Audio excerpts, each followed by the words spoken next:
The topic of government surveillance has been a very controversial discussion for the past few years.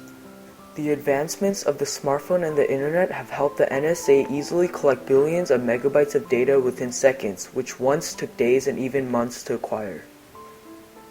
The government is able to identify and spy on anyone's personal lives in a click of a mouse. Our dependence and heavy use of our smartphones and the internet have caused us to become easy targets.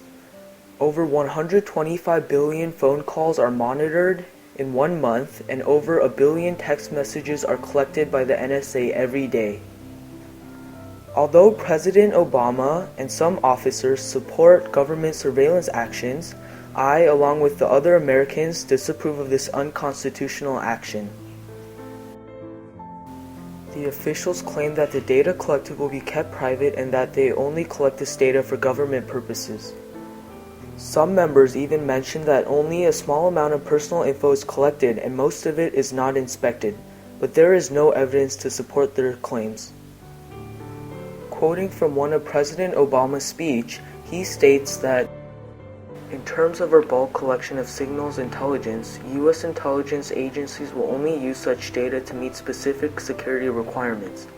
Counterintelligence, counterterrorism, counterproliferation, cybersecurity, force protection for our troops and our allies, and combating transnational crime, including sanctions evasion."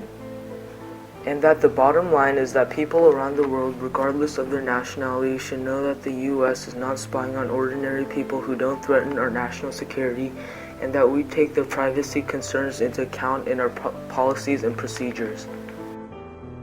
The President claims that the NSA doesn't collect data from ordinary people who do no harm to the U.S. government, and that the collected data will only be used for the best of the people.